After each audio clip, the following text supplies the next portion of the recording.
Bueno, buenas tardes a todos y a todas. Bienvenidos a la sesión 261 del Club de Lecturas. Voy para comenzar un nuevo libro, Metrópolis, de Ben Wilson, al que le vamos a dedicar 3 sesiones. Y bueno, disculpar el pequeño inconveniente, que el link estaba mal, pero bueno, yo creo que ya todo el mundo lo tiene bien. Em, si os parece, nos presentamos rápidamente porque hay alguna persona nueva y decimos, bueno, nueva, que hace mucho que no viene, y decimos desde dónde nos conectamos. Empezando por ti, Orlando, justamente. Ah,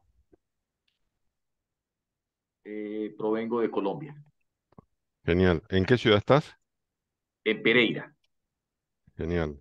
Bueno, muy Yo bienvenido, estoy en el gracias. eje cafetero de Colombia. Fantástico. Bueno, pues mira, muy bueno. Gracias por conectarte. Paco, Paco Romero desde Murcia, España. gracias. Pepa,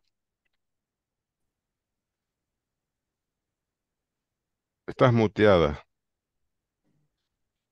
Ah, Estoy en Villanueva de la Cañada, cerca de Madrid.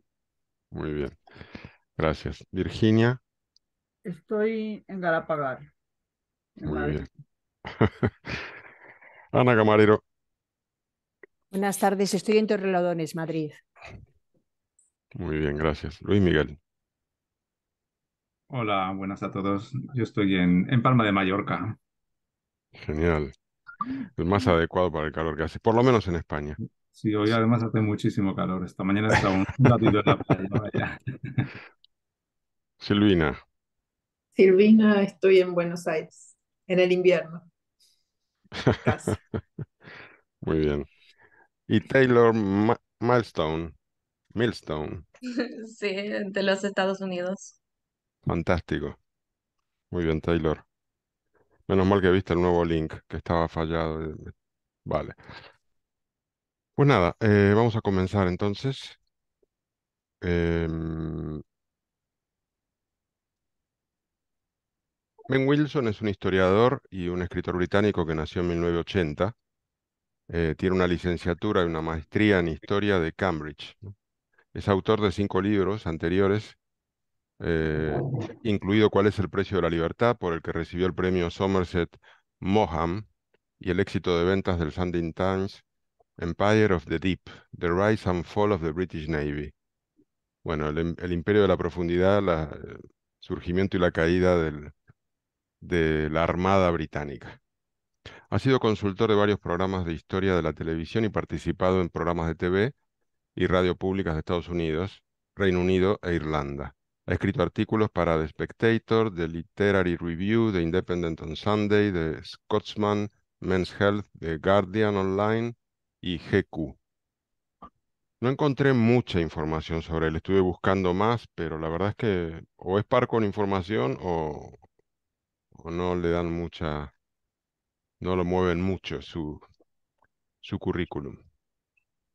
Em, bueno, Metrópolis, que tiene un subtítulo de Una historia de la ciudad, el mayor invento de la humanidad, comienza con una introducción que Wilson la llama el siglo de las metrópolis, y dice que en 2050 2/3 de la población mundial vivirán en ciudades, ¿no? Tras 6.000 años de transformación, proveniendo de una cultura rural, nos habremos convertido en una especie puramente urbana a finales del siglo XXI, y Ben Wilson defiende la idea de que es la ciudad el motor del crecimiento del conocimiento humano, actuando como centro de intercambio de información y de impulso a la creatividad, a las nuevas ideas y a las invenciones. El tema urbano vive un notable renacimiento, nos dice. Hace tan solo un siglo, el centro de las ciudades era percibido como un lugar peligroso e insalubre, lo que impulsó la salida de las clases más acomodadas al extrarradio. Sin embargo, en los últimos años del siglo XX y en lo que va del siglo XXI, se invirtió la tendencia y hoy hay un claro proceso de migración hacia las ciudades a nivel global. Afirma que el impulso al desarrollo que supone la vida urbana está directamente relacionado con la densidad y el tamaño de las ciudades. Cada vez que un área dobla su densidad de población, su productividad aumenta entre un 2 y un 5%, dice.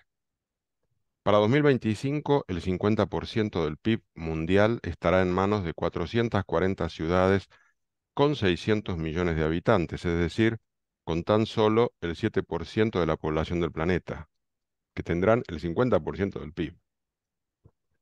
Las grandes ciudades actúan también como un crisol de integración de culturas. La población extranjera de las grandes metrópolis oscila entre un 35 y un 40%. Es decir, es interesante porque después resulta que por ahí hay opiniones contrarias a la inmigración, pero en la gran ciudad la inmigración es un factor clave. Este no es un libro sobre grandes edificios o planificaciones urbanísticas, dice, sino sobre la gente que se asentó en las ciudades y las formas de cooperación que encontraron y que les permitió sobrevivir a esa olla a presión que es la vida urbana.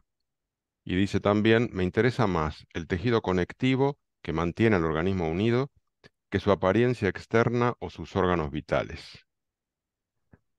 Y hace una referencia a la cantidad de viajes que realizó para escribir el libro, ya que, siguiendo a Jane Jacobs, que aquí también la leímos, considera que la densidad de una ciudad y la vida en sus calles generan urbanidad, el arte de ser un ciudadano. Las zonas peatonales de una ciudad son una de las claves de la vida ciudadana, y de allí que él mismo caminó todas las ciudades de las que nos habla, entre paréntesis, todas ciudades del eje anglosajón o del gusto anglosajón. Esta es mi opinión. Ni pisó Latinoamérica porque no entra en su radar. Concluye abogando por la densificación urbana y en especial de las periferias, para que éstas adquieran la forma y las funciones, la densidad y la diversidad de usos, así como el desorden espacial que asociamos normalmente con el centro. Defiende la densificación como un factor clave para conseguir la sostenibilidad ambiental, que este es un tema también que se debate mucho. Y aquí viene la primera pregunta. ¿Es la densificación urbana de las periferias el camino para alcanzar la sostenibilidad ambiental? ¿Hacernos aún más urbanos nos hará más respetuosos con la naturaleza o es un contrasentido? Abro aquí el debate. ¿Quién se anima? No dejéis que hable yo solo porque ya sabéis que a mí me encanta, pero no tiene nada que ver, tenéis que hablar vosotros. Paco. Bueno, sí, en un momento dado del libro, al principio en esta introducción hace esa afirmación, pero yo no encuentro que la haya argumentado. Parece que es más un axioma mm, que debemos aceptar per se. No veo que esté argumentado y además yo dudo mucho de esa afirmación. Yo creo que no veo esa correlación entre densidad y avance, y mucho menos entre densidad y bienestar. ¿Eh? Eh, mm, es verdad que hay una tendencia crítica con esas poblaciones o núcleos de muy poca densidad como elementos de muy difícil gestión de sostenibilidad, ¿no? Pero, pero tampoco es que sea un ejemplo precisamente las grandes megápolis de sostenibilidad, sino justamente todo lo contrario, ¿no? Entonces, me parece que es un artículo de fe con el que yo desde luego no comulgo. Yo siempre me he considerado una persona urbanita porque mis gustos están asociados mi ocio está vinculado a las actividades de la ciudad, que es el gran atractivo, pero ahora llevo unos años viviendo fuera de la ciudad, viviendo en una urbanización de esta radio, como vendría a ser la terminología de Ben Ujú, Wilson, y le encuentro muchos factores favorables. ¿Eh? Y justamente eso que él viene a decir de la sostenibilidad, pues yo encuentro que desde luego el nivel de sostenibilidad en la zona donde yo vivo es mucho mayor que en cualquiera de las ciudades donde he vivido antes. Por lo cual, pues ya digo, no encuentro que esté justificada su afirmación y mi experiencia personal apunta justo en el sentido contrario. ujú. Vale, gracias, Paco. Orlando Parra. Pues lo que pasa es que el libro, primero sí, la verdad es que el señor no hace ninguna alusión a América Latina, no lo había pensado, pero pues nombra una que otra ciudad de América Latina, pero en ningún capítulo trabaja América Latina. El debate sobre las ciudades es supremamente complejo, es un tema que mm, recorre la historia de la humanidad. Hay una tendencia del ser humano a vivir de manera comunitaria. La pregunta que plantea el autor, fundamentalmente en la parte final del libro, es qué tipo de ciudades se está construyendo y bajo qué perspectiva. Él es claro y además la tendencia de los datos internacionales muestra es que hay un proceso de urbanización acelerado en todo el planeta, eso es muy difícil de parar. Las oportunidades que ofrecen las ciudades, pues es un arsenal de datos impresionante. Pero respecto a la pregunta en concreto, yo pienso que va a depender mucho de la capacidad de los seres humanos de entender cómo hay que vivir en ciudad. Pero decir que vamos a acabar el proceso de avance hacia las ciudades es supremamente difícil. Eso es una tendencia universal. Yo pienso que el día que colonicemos Marte, también va a haber ciudades. Pues es supremamente complejo decir qué va a pasar a ese nivel. Va a depender de lo que los humanos, como colectivos sociales, seamos capaces de avanzar en ese camino. Ujú. Gracias, Orlando. Pepa. Un poco al hilo de lo que ha comentado Paco, a mí me parece, por lo que llevo leído del libro, que eso estoy ahora en Roma, no es mucho, pero bueno, ya me voy haciendo una idea. Yo tengo la sensación de que el autor hace un poco de divulgación de determinadas cuestiones en las que o no profundiza o no aporta en la fuente o los datos para llegar a esas conclusiones. No, en lo que es historia de las ciudades, que yo más o menos pues tengo una idea, veo que sobrevuela un poco sobre muchas cuestiones, repite cosas ya sabidas, ¿no? Y en el primer aspecto, en la introducción, pues cuando uno hace esas afirmaciones de el número de ciudades que van a existir, megaciudades, no ciudades, porque ya estamos con una etiqueta distinta, son las megaciudades, ¿no? No nos dice de dónde, cómo ha llegado a esas conclusiones, qué fuentes de información tiene.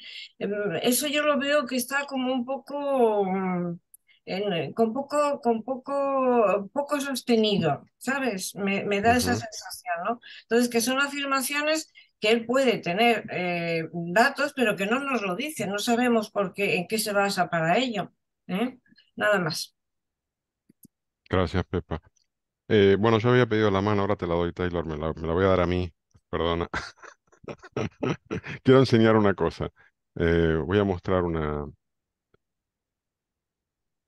imagen que es muy conocida, que acabo de buscarla y justo encontré una con baja definición, pero bueno, que es la comparación entre el coste anual de una ciudad extendida, es decir, suburbana, donde la gente vive en viviendas individuales, cada una en su parcela, eh, y comparando esa misma población ubicada en una zona urbana más densa, de casas de 3, 4 plantas, y prácticamente es menos de la mitad.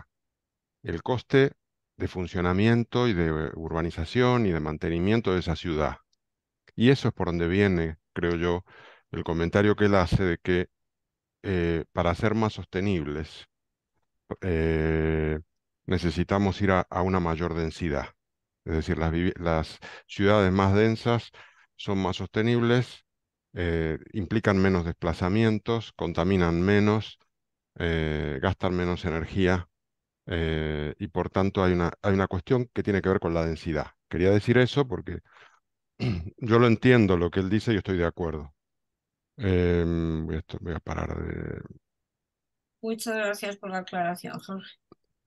Pero bueno, es un tema como de arquitectura y de urbanismo, él no lo es, él es historiador en todo caso y se está metiendo en un terreno que me parece genial cómo se mete y no lo desarrolla tanto, pero vale, es verdad que genera alguna duda y el sentido común pareciera indicar lo contrario, pareciera indicar que para ser sostenibles nos convendría más vivir en un modo de vida más rural o semirural, ¿no? Parecería que eso es el modelo más amable con la naturaleza, pero la teoría urbanística actual indica todo lo contrario. De hecho, aquí en Galapagar yo estuve con las espadas en alto durante las elecciones, salí perdiendo, totalmente escaldado, defendiendo el plan general que lo que pretendía era densificar el centro del pueblo, cortar la dispersión, todas estas teorías del urbanismo actual, pero que chocan con el sentido común y con la sensación de que nos estamos cargando la naturaleza y demás cosas. Pero bueno, eh, te paso la palabra, Taylor. No, bajaste la mano. Sí, porque está hablando. Entonces, yo pienso que él muestra que pues, la densidad no implica que las ciudades necesitan ser desorganizadas. Es que, pues hay dos ejemplos. El primero es la ciudad de la Mesopotamia, que es bien organizada, tiene un sistema de alcantarilla que me sorprendió muchísimo porque es como una ciudad de hace siglos y como era bien diseñada, am, pues podían verter los desechos muy amigables al ambiente. Pero también la ciudad de Atenas era un poco más diferente y aunque Atenas, el Atenas de que habló, era de pues, un periodo más en el futuro. Entonces, Atenas tenía muchos problemas con la contaminación, era desorganizada. Entonces, se asombra porque hay esta ciudad que surgió hace muchos más años que Atenas y era mucho más organizada. Entonces, pienso que depende de cómo se diseña la ciudad, si la densidad es un beneficio o si es algo dañino. Ujú. Gracias, Taylor. Luis Miguel. Sí, bueno, claro, lo primero tengo que decir que no he leído el libro, con lo cual un poco mis opiniones se basan en tu resumen, Jorge, y bueno, lo que os estoy escuchando, ¿no? A ver, yo creo que como siempre es muy importante contextualizar y hay muchos contextos, pasado, actual, ciudades, megaciudades, pueblos. Creo que desde mi punto de vista, una primera limitación es que el concepto ciudad, al menos desde mi punto de vista, como ha comentado Pepa, hay que distinguir entre ciudad y megaciudad. Yo soy en principio, contrario a las megaciudades. Sí que es verdad que mi perspectiva a lo mejor es la española, la europea, y no conozco ciudades en otros entornos geográficos, pero así de primeras, creo que las megaciudades de más de 2, 3 millones de habitantes, creo que no es positivo en nuestro momento, ¿no?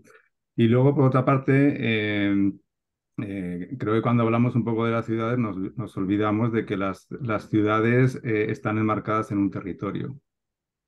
Y para mí es básico el tener en cuenta ese territorio. Ese territorio, pues bueno, pues a veces son países, son provincias, pero al final de alguna manera el analizar la ciudad como un fenómeno aislado que no está relacionado con un territorio más amplio, yo creo que es muy limitativo, muy limitado, ¿no? Ujú. Gracias, Luis Miguel. Ana. Buenas tardes. No sé si Ben Wilson lo tratará más adelante, pero yo estoy un poco de acuerdo con vosotros en el sentido de que pequeñas ciudades son menos sostenibles que ciudades medias. Pero por otro lado, las megaciudades vuelven otra vez, desde mi punto de vista, a ser menos sostenibles. O sea que quizá yo creo que es un tamaño medio el que es más adecuado. Sobre todo, yo veo una dificultad en el tema del transporte de bienes y servicios de un sitio a otro, que me parece que es lo que puede más impactar. Entonces, quizá a lo mejor, y luego también la repartición de los recursos del planeta entre toda la población humana, ¿no? Porque las megaciudades van a absorber tantos recursos y tantos bienes que personas que están en lugares más remotos, pues parece ser que se van a llevar menos parte del pastel. Entonces, bueno, pues a lo mejor quizá lo que tenemos que repensar es qué tipo de ciudades son las más sostenibles. Yo creo que, y sobre todo también, no solo por la sostenibilidad, sino también por las propias actividades humanas, ¿no? Yo creo que tenemos un límite los humanos de relaciones y de actividades con otros humanos que en los sitios tan inmensos pues nos diluimos, ¿no? Creo que es más difícil realizar nuestras actividades de un modo más rico Ujú. en sitios demasiado grandes. Mm. Gracias, Ana. Orlando. Eh, sí, lo que pasa es que me dio la impresión de que te saltaste pusiste el debate ya casi que en la parte final. En la página 409, el autor dice lo siguiente. Moverse por una metrópolis de urbanización dispersa requiere un montón de trayectos en coche. El resultado es más tráfico y más contaminación. A medida que las metrópolis se derraman hacia afuera, está hablando de Los Ángeles, este es el capítulo de Los Ángeles, como Carmen Verallejo, la distancia que el estadounidense medio conduce al año ha alcanzado los 19.300 kilómetros. Los tiempos en el transporte público se han triplicado entre los años 60 y finales del siglo XX. Al mismo tiempo, el porcentaje de los ingresos domésticos que se destinan a la compra de coches se ha duplicado hasta alcanzar el 20%. Durante un periodo de suburbanización brutal y rápida de extensión urbana, se encontró que solo entre 1990 y 1995, el tiempo que las madres de niños pequeños pasaban al volante aumentó un 11%. Las horas al volante superaban el total de las dedicadas a vestir, bañar y alimentar a un niño. No, el libro en general es una defensa absoluta de tratar de que no se densifiquen las ciudades. Casi que ese es el discurso sideral de él. Y hay una cosa muy importante, eso no es el discurso de Ben Wilson, ese es el discurso de la ONU, ese es el discurso de ONU Habitat, ese es un discurso sustentado en una enorme cantidad de datos que muestran que definitivamente hay que tratar de vivir en ciudades que no se expandan demasiado. Pues lo que pasa es que ya tendríamos que meternos en unas conversaciones supremamente largas que no van al caso. Sí, Orlando, pero digamos, justamente lo que se plantea es generar policentros y reducir las distancias de tu vida. Ahora, la ciudad puede ser una megaciudad, pero tu zona de acción diaria tiene que estar reducida. Entonces tenemos que Sí, acercar los trabajos, Y sí, ese es el debate que justamente Carlos Moreno plantea, tu compatriota, y que estamos todos detrás como locos porque creemos en eso, pero lo de digamos, los 15 minutos. exacto, Sí. te da risa por lo que Sí, veo. sí, Sí. ese es el debate, pero mira que, por ejemplo, en el capítulo de Los Ángeles que trae el libro, él da un gran debate sobre la forma en que fue construida Los Ángeles. Él muestra cómo Los Ángeles, por ejemplo, que a mí me llamó mucho la atención eso, él dice que Los Ángeles no tiene un centro, o sea, es una ciudad que nunca tuvo un centro, Ujú. sino que se fue construyendo alrededor como una serie digamos que de pueblitos, y esos pueblitos cada uno ha tenido su propio desarrollo, eso es lo que uno llama la Gran Los Ángeles.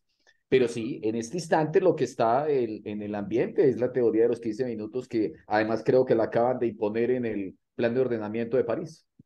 Sí, sí, bueno, ahí va la cosa. Vamos a ver hasta dónde llega. Venga, vamos a seguir porque recién estamos en la intro y hemos pasado media hora. Eh, Pasamos al capítulo 1, que son los albores de la ciudad. Uruk, año 4000 a 1900 antes de Cristo. Aquí Wilson hace referencia al cuento de Enkidu como una metáfora del asentamiento de los humanos en las ciudades. Este cuento está incluido al principio del poema de Gilgamesh, que es la obra más antigua que se conserva, la obra literaria más antigua, que está escrita aproximadamente en el 2100 antes de Cristo. En este cuento se narra cómo Eikidu, un personaje que vivía en plena naturaleza y convivía con los animales y le encantaba correr y pelear y jugar, conoce a Shamat, una mujer súper atractiva y hermosa que vive en la ciudad de Uruk, justamente, y que lo lleva a abandonar la vida natural y a abrazar la vida urbana. Es interesante, ¿no? La ciudad es como la llamada de la atracción. Al igual que ella, las ciudades hechizan y seducen, prometen la realización de todo nuestro potencial, nos dice Wilson. El escenario de esta epopeya es Uruk. que significa en sumerio la ciudad. Y es una ciudad sumeria ubicada en la Mesopotamia que vivió su apogeo alrededor del 3000 a.C., pero que perduró durante 5000 años. 5000 años. Es decir, ¿qué ciudades han durado 5000 años? Bueno, pues esta es probablemente una de las que más ha perdurado. La profusión de alimentos silvestres y el desarrollo de las creencias religiosas como factor de colectivización fueron el caldo de cultivo para el asentamiento en ciudades. Mientras en el 9000 a.C. la mayoría de la población del creciente fértil de la Mesopotamia vivían de alimentos silvestres, para el 6000 a.C. la agricultura se había establecido en la región y las ciudades eran las principales destinatarias de su producción. Aparecieron en el sur de la Mesopotamia. Wilson defiende la idea de que la urbanización fue una respuesta al cambio climático, ya que en el siglo V a.C. el Golfo Pérsico se elevó 2 metros por encima de su nivel actual. Entonces, esas inundaciones provocaron humedales propios de un delta, a los que dieron lugar, que surgieron por esta crecida de las aguas, y fue el factor propicio para convertir esta región en un paraíso de caza y recolección, pero también para que se interpretase como el punto de establecimiento de los dioses, Enki, y lugar de adoración y establecimiento de templos. El primero de ellos fue Eridu, lugar donde se realizarían festines sagrados. Dadas las dificultades del terreno acuoso, este templo fue reconstruyéndose y ampliándose a lo largo de años, convirtiéndose en el primer asentamiento de características preurbanas, aunque nunca llegó a ser propiamente una ciudad, ¿no? Ahora enseñaré algunas imágenes para ver dónde estamos. A Eridu comenzaron a salirle competidores y así surgieron templos para otros dioses en otras islas de las marismas, entre ellos los dedicados a Inanna, diosa del amor, el sexo, la fertilidad y la guerra, y Alu, el dios de los cielos. Silvina teníamos una persona que conocíamos en casa que se llamaba Carlos Alu, y era muy raro, y no sé si sería que es que era sumerio, pero bueno. Los templos de Inanna y Alu estaban separados 800 metros. Fueron reconstruyéndose y ampliándose con nuevas técnicas mucho más eficaces e innovadoras, dando lugar a la ciudad de Uruk, es decir, que originariamente fueron 2 templos, celebrando esa zona de marismas y de poder conseguir alimentos. Lo que sería con los años la mayor metrópoli de la Mesopotamia. Uruk representaba el triunfo humano sobre la naturaleza. Yo quiero mostrar, hago un brevísimo interruptus aquí y quería mostrar una imagen, a ver si la tengo abierta, una reconstrucción en 3D de Uruk que me parece espectacular. Un momento. Bueno, pues ahora no la encuentro. Ay, ay, ay.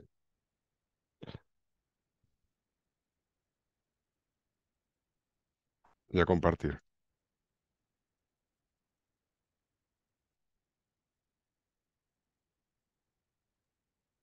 Creo que la tienes en el resumen. Sí, estaba en el resumen. Lo que pasa es que había encontrado también una página donde está animada.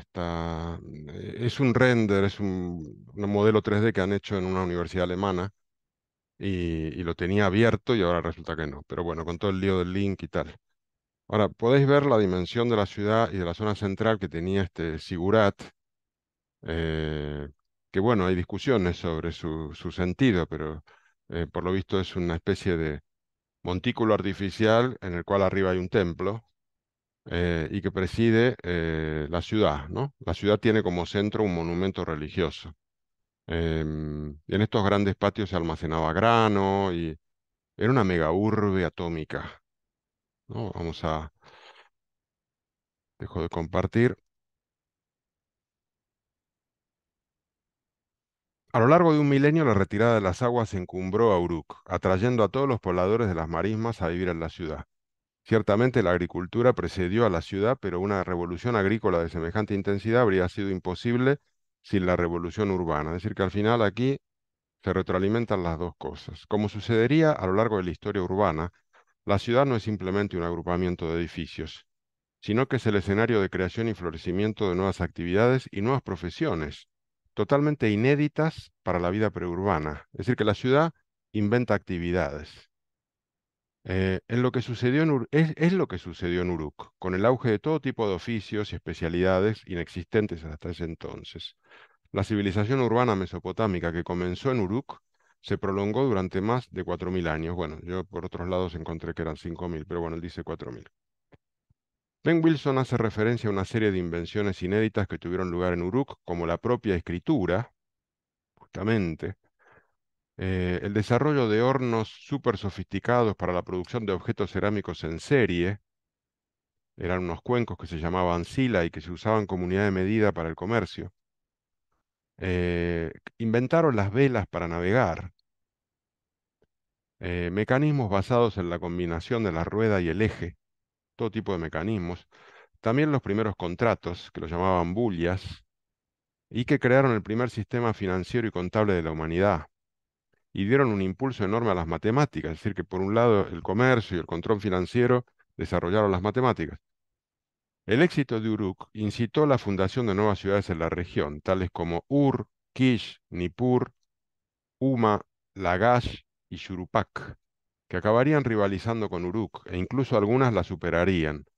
Uruk transmitió su cultura a través de grandes distancias, fue la ciudad madre, la metrópolis original del mundo, dando lugar a una red de ciudades con una cultura común y un mismo sistema comercial, ¿no? Y bueno, también había en el resumen una imagen que la voy a compartir un segundo,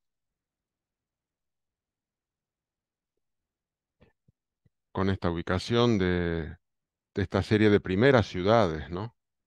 Aquí tenemos a Uruk, y luego todo este conglomerado que estaba alrededor, Huma, Lagash, Ur. Bien. Ah, perdón, pensé que ya lo estaba compartiendo, no lo estaba compartiendo. Bueno, aquí lo veis, ¿no? Vale, pues sigo. Según Wilson, Uruk le hizo dos regalos a la historia humana, dos regalos fundamentales, la urbanización y la escritura. Y el primero de ellos condujo al segundo. Esta es una hipótesis muy interesante. Es decir, la urbanización condujo a la escritura. La escritura se realizaba en tablillas y en su origen perseguía una finalidad comercial. Uruk representó la transición de la tradición oral a otra basada en registros y archivos. Es decir, que comienza una especie de burocratización, administración social. Las élites de la ciudad, los sacerdotes, se hicieron cargo del control de la información que representaban los registros escritos. En este sentido, Uruk inauguró una constante que hoy, con la revolución digital, está aún más reforzada, y que es que el poder está en manos de quien posee la información. Eso me parece una conclusión genial. Esta centralización del control de la información rompió el espíritu igualitario inicial que pudieron haber tenido las ciudades en su origen, pero que nunca se recuperaría. Se produce así la división del trabajo, entre el trabajo intelectual y el manual, que iría ampliando las diferencias sociales en todas las culturas urbanas, las necesidades y más mano de obra para las grandes construcciones, impulsaría a su vez el trabajo forzoso. Las desigualdades y el afán de poder impulsaron a su vez la guerra como nueva normalidad entre ciudades. Uruk no escapó de su destino siendo arrasada por los elamitas de Irán en el 1940 a.C. Ya en la era cristiana, un cambio de curso del Éufrates dio la puntilla a una decadente Uruk que fue definitivamente abandonada. Cuando la ciudad se redescubrió en 1849, no era más que una ruina enterrada en las dunas. Dice, Uruk y las ciudades mesopotámicas nos hablan con voz poderosa, son los fantasmas de núcleos urbanos, antaño magníficos, que sucumbieron ante el cambio climático y el declive económico, y nos recuerdan el destino fatal de todas las ciudades. Su larga historia está hecha de brillantes descubrimientos, de logros humanos, de ansia de poder y de la capacidad de resistencia inherente a las sociedades complejas. Fueron el preludio de todo lo que estaba por ocurrir. Y aquí hago la segunda pregunta, que es, dice Ben Wilson que la religión jugó un papel central en las primeras ciudades como factor de integración, y de hecho como factor de fundación, por lo que vimos en Uruk. Pero no parece que lo siga haciendo hoy, ¿no? ¿Qué es lo que nos atrae tanto hacia las ciudades hoy día?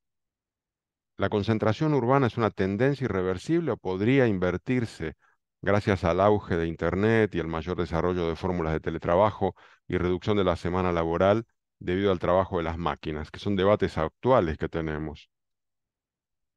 Pepa, levantaba la mano. Voy. A ver, el hecho de que las primeras ciudades, las mesopotámicas, que fueron las primeras, estuviesen construidas alrededor de un núcleo en la que se erigían los templos, no los palacios, los templos, porque lo de los palacios ya fue después en Oxos, en Creta.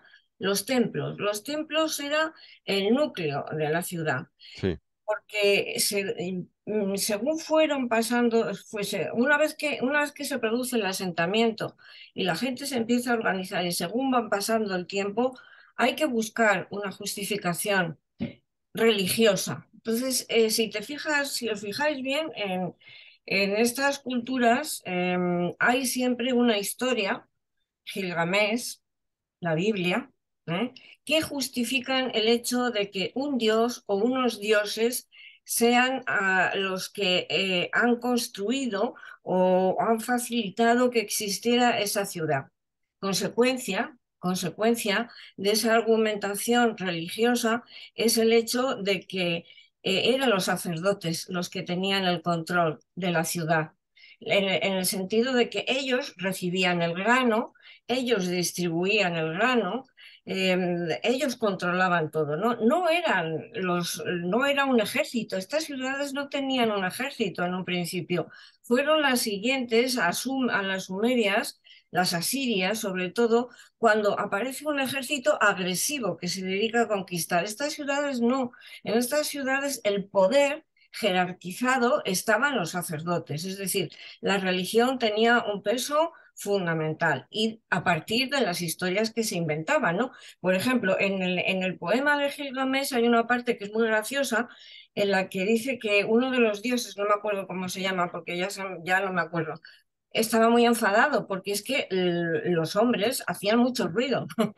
Los hombres hacían mucho ruido en la ciudad, hay que entender, porque los que estaban por el campito por ahí separados no hacían tanto ruido, gritaban mucho y hablaban mucho, entonces le molestaban. Y como le molestaban, les mandó un diluvio. Eso ya sabemos que se produce en otras culturas, ¿no? Es el hecho sí, del diluvio, ¿no? Pero a los dioses o al dios, que no me acuerdo si era uno, le molestaba el ruido que hacían los humanos en la ciudad. O sea que la ciudad ya tenía ese carácter de conglomerado humano en el que se movía mucho la gente, ¿no?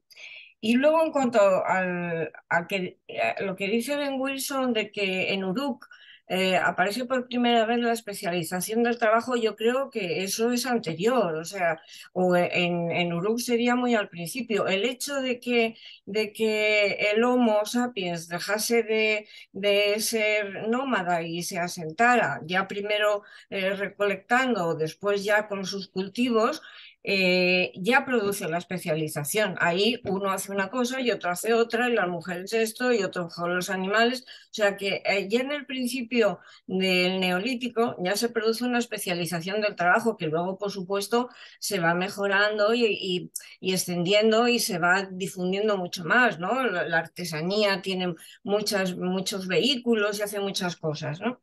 Y respecto de la escritura, no estoy en absoluto de acuerdo con lo que dice Ben Wilson. Se sabe ya, es algo que no es antiguo, es reciente, vamos. Se sabe que el alfabeto, empezando por la escritura cuneiforme, no procede de Mesopotamia, procede de Egipto. Hubo un periodo en el vete tú para allá de los imperios, de las dinastías egipcias, en que hubo una gran masa de población egipcia que se desplazó a trabajar en las minas del Sinaí, donde también había acadios. Y entonces la escritura jeroglífica egipcia se adaptó para que la utilizaran los acadios, es decir, que al final nuestro lenguaje, nuestra escritura procede de los jeroglíficos egipcios, o sea, hace ahí como una curva y un desvío, ¿no? No inventaron la escritura sin más, o sea, ya existían muchas formas de escritura anterior a esas, en eso no estoy de acuerdo con él. Y a la pregunta que has hecho, pues no me acuerdo cuál era, que no me acuerdo. Si la tendencia está a la urbanización que estamos viviendo hoy día, ¿es una tendencia irreversible o podría invertirse gracias al auge de Internet y del mayor desarrollo de fórmulas de teletrabajo? eh, y con esta idea de que las máquinas son las que trabajarán, No, ¿no? yo En las creo que si próximas décadas. miramos un poquito hacia atrás, al pasado inmediato, yo creo que es irreversible. O sea, si pensamos cómo eran las ciudades en el siglo finales del XVIII y en el XIX, esto ha ido hacia adelante, es imposible. Es un cauce imposible de detener. No, no, yo creo que no es reversible la tendencia a que se creen ciudades grandes. Yo creo que no, Ujú. pero bueno, es lo que a mí me parece. Bueno, Gracias, Pepa. gracias. Muy interesante. Gracias, Silvina. No, también habías preguntado por qué las personas quieren ir a Sí, ¿qué las nos ciudades, atrae? ¿no? Es verdad, la primera ¿Qué los parte, sí. atrae? Eh, yo creo que hasta un componente importante es la búsqueda de trabajo y también eh, la educación, o sea, un aspiracional de ascenso social, por lo menos en nuestros países, ¿no? La urbanización está relacionada con escapar de regiones en donde la gente siente que no puede progresar y que se tiene que trasladar a la ciudad como esperanza de ascenso social y también búsqueda laboral, de educación, etcétera. Tal vez con los trabajos a distancia, con la educación a distancia, se podría llegar a revertir, pero creo que también hay una cuestión de algo que es un poco difícil de definir, que es lo cool, porque hay una idea de que en la ciudad circulan las nuevas ideas, hay unas movidas que son de las cuales las personas quieren participar, ¿no?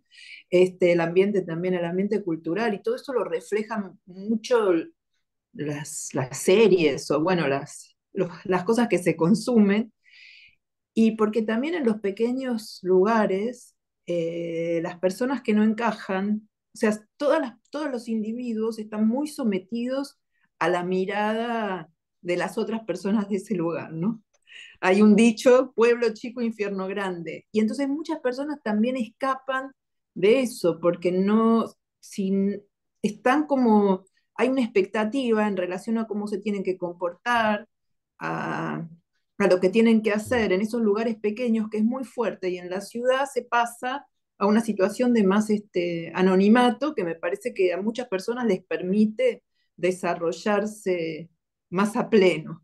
No, bueno, Sea, creo que coincides hay muchos plenamente. aspectos, creo que hay muchos aspectos. Por supuesto que el económico es tal vez el que fue más importante en Latinoamérica en las décadas, no sé, hasta ahora, que llevan a que las personas vivan en condiciones realmente horribles, ¿no? En las favelas en Ujú. Brasil, o lo que nosotros llamamos ahora barrios populares en Argentina, pero, pero mezclado a la cuestión laboral y económica está esa otra cosa de desarrollo personal y de escapar Sí. No, bueno, a- coincides plenamente con Ben Wilson, que ya lo veremos en otra parte del libro, que habla justamente de eso, del anonimato y de las posibilidades de interacción y de realización de cosas que no podrías hacer en un medio mucho más pequeño, rural o tal, donde hay mucho más control social por lo escaso también, y porque no te puedes escabullir. Pero bueno, y no porque no adelanto. creo que eso pueda ser reemplazado por las redes sociales. O sea, puede que algo en sí puede ser, pero me parece que no totalmente, no en el 100%. No, eso está claro. Orlando Parra. Voy a leer la pregunta con atención porque creo que en la pasada no lo hice. ¿Qué es lo que nos atrae tanto hacia las ciudades hoy día? Pues ahí hay un debate muy complejo porque a mí ya no me atraen las ciudades. Y creo que alguno de ustedes dijo ahora que no, que tampoco le gustaban las ciudades. Yo pienso que hay un tema generacional complejo, e inclusive yo no sé si es este autor el que muestra cómo hubo un momento determinado en los años 60 o 70 donde ya se daba un proceso de tratar de no vivir en las ciudades. O sea, hay unos momentos históricos en los cuales las ciudades nos atraen y otros momentos en que parece que las ciudades no nos atraen y siempre respetando la individualidad. reitero el caso mío. En el caso mío, a mí no me atrae vivir en ciudad. Si por mí fuera, no viviría en una ciudad. Vivo en una ciudad, pero... Y trato de vivir en una ciudad, volviendo a la conversación de atrás, una ciudad que me permite, por ejemplo, vivir, yo estoy a 22 minutos a pie del centro de la ciudad. Me puedo mover alrededor en 22 minutos, no en los 15 minutos que plantea el compañero de París, pero bueno. Ujú. Lo de la concentración urbana como tendencia irreversible, ahí hay otra discusión muy complicada. El tema de los nómadas, por ejemplo, en este momento en Colombia hay una cantidad de gente de varios países del mundo viven en Medellín, en Cartagena, en Bogotá, en varias ciudades del país, y son los famosos nómadas digitales. Entonces son personas que simplemente trabajan en cualquier parte del mundo. No necesariamente trabajan en una ciudad, pueden trabajar Ujú. en cualquier parte. O sea, ahí también no es muy claro que haya una tendencia absolutamente irreversible. Ujú. Yo pienso que estamos en una transición. eh, eh, Tú mismo lo dijiste y él lo muestra. La evolución de estas ciudades es asombroso. Yo vivo en una ciudad fue fundada 2 veces. Acá al lado queda Cartago. Cartago era una ciudad muy importante hace 200 o 300 años. Hoy en día es un pequeño municipio, un departamento. Y esta ciudad que está ubicada donde originalmente se fundó Cartago es denominada la capital del eje cafetero. Entonces hay que esperar los procesos, pero a mí me parece muy complicado decir que con certeza va a pasar una cosa o va a pasar la otra. Ujú. Gracias, Orlando. Paco. ¿Sobre qué nos atrae? Bueno, yo creo que lo que atrae básicamente es que hay oportunidades, ¿no? Eh, cuando, desde el punto de vista laboral, ofrece oportunidades, y eso hace que haya grandes movimientos urbanos hacia las ciudades, y cuando eso está más o menos cubierto, pues ofrece también posibilidades de ocio. Bueno, pues eso también mueve mucho a la gente, ¿no? Desde luego, en mi caso así ha sido. Yo me he movido a ciudades, a distintas ciudades por motivos laborales y siempre me ha gustado vivir en las ciudades porque me daba una oferta de ocio que era mucho más amplia que la que podía encontrar en otros lugares, ¿no? Sobre por qué, sobre la densificación, volviendo otra vez a la densificación y si es irreversible, yo creo que es una tendencia que apunta hacia ahí, pero yo no veo que sea irreversible. En cualquier caso, yo creo que es una cuestión de determinación política. Es una cuestión de determinación política. Eh, ¿Por qué tiene que ser irreversible? Hay algunas de los condicionantes que empujaban a esa concentración, a esa densificación, están desapareciendo, ¿no? Por ejemplo, antes decías tú que la tabla esa de sostenibilidad, los movimientos para ir al trabajo. Bueno, pues y si no tienes que ir al trabajo y si puedes trabajar a través de Internet, pues ese factor desaparece, ese coste, que al final es un coste. Estamos dando Ujú. como sostenible lo que simplemente es un coste, ¿vale?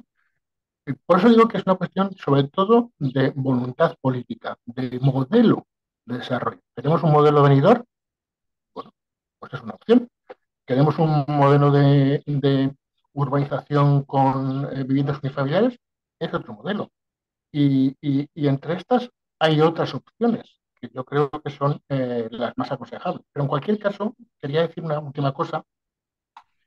Yo no conozco nada más que mi país y poco, pero en una situación en la que casi el 30% del territorio nacional de España está en riesgo de despoblamiento, fomentar la generación de ciudades más grandes me parece, es- me parece irresponsable y eso sí que me parece totalmente insostenible.